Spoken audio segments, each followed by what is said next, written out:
Welcome to One Word a Day. I'm Sophie, your pilot into the universe of Chinese. Today's animal character is 鹅. Okay, if you remember 2 episodes ago, we talked about 鹅. Same sound, just one vowel. I mean, I don't know if any other language have there, because we only have a limited number of vowels, right? How many other languages would put the vowel as a function for a particular kind of animal? I would imagine chances of that is quite low. But we have goose, 鹅, which paired this 我, meaning wartime, me symbol, head count in wartime, plus the bird symbol. And that, I said, is probably the imitating the sound of how the goose would sound like. It's something like that. And so bird plus the sound make the goose. Now we have this 我 again paired with worm, and they become a moth. Okay, go figure. And this is what I'm doing here. I'm trying to figure out the logic jump of there. Why? Moth is the worm form of me. I mean, it makes sense, right? Kafka had that novel about this morphing of a person into a moth. So I guess somehow these two independent parallel cultures have the similar vision that humans can see this little moth related, relevant, like we are like that moth somehow. Okay, anyways, let's break down. So the left side is the worm or bug. Chinese is not strict.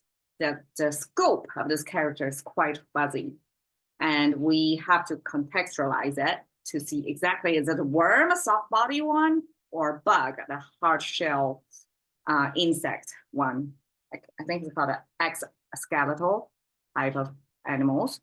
But from the depicting of it, it got a lot of twists and turns, and it looks like soft body to me. And in ancient times, it also came, like we describe snake with this type of character as well. I mean, with this image. So also tiger, somebody say 大虫, like a big worm.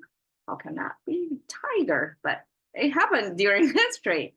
So this worm thing is not a strict thing. You would probably just imagine this is something not human, not domesticated, probably not even preferable type of animal. I don't know. I'm not into bugs. So the probably ancient language creators categorized a whole lot of things packed into this twist and turn icon. Anyways, the right side is 2 weapons hold in both hands. And as ancient agrarian society, I would imagine farmers would be armed, become a warrior during the wartime. So this farming to turn into weaponry during wartime could happen.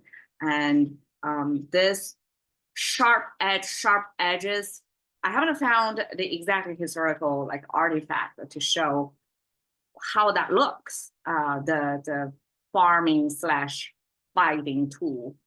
But it's a recurring theme in the language, of course, because it's a me reference. We saw that character so many times. So this left and right connected by one horizontal line, they're supposed to be symmetrical, like they're supposed to be the same thing, but because they have to be merged, they have to go side by side together. And probably during this, hand copying time of information transfer, or could be some because the ancient times there's no printing technology, right? Handwriting, the character was copied, have to suit a certain sort of efficiency or economy when it's handwritten. So probably this is better suitable for, I guess, red-handed handwriting stroke sequence as well. And that could be influencing how it's formed. Anyways, it's 2 weapons, and I speculate this could be a character to mean me, because in wartime, it's the warriors that matters most. We have other characters that's self-referral. Probably sometime I'm going to collect them all to display the sense of self in Chinese. Okay, so this me plus worm becomes the moth. Okay, besides Kafka, which Chinese language creators have no idea about, what could be the connection point? Okay, 飞蛾扑火 is one expression that is about a flying moth are going to throw themselves into fire because they're attracted to light, right? Even if it means death, even if it's danger, the end of their own lives, they're still going to swarm in, dive in, burn, something like that. So it creates a kind of emotional response to human readers that when we see the behavior of moths throwing themselves into fire because that's what they desire, or that's what they are leading up to, or what they're believing in, right?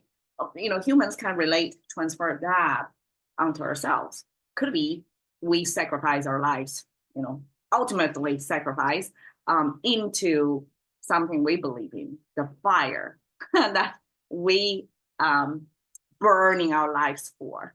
Could be, right? So it could that this moth, this simple flying short-lived insect that's kind of in our life, right? That they're flying in definitely when you have light. That's a phenomenon commonly seen to people that humans could somewhat relate to the moth and put themselves in there. This is just one speculation. I have no proof. That's the thought process. But me as a worm form is a moth. Okay. And 峨眉, so apparently Chinese like to describe beautiful eyebrows with this moth brow. I have no clue like why moth and brow are paired together, but it existed in our language. Probably I should check that in and share that. So all these expressions, probably one day I'm going to cover. This is focusing on this character. These are just examples to show you how it exists in our language, in other expressions. All right, so that's moth. I mean, not that looking, kind of look like butterfly.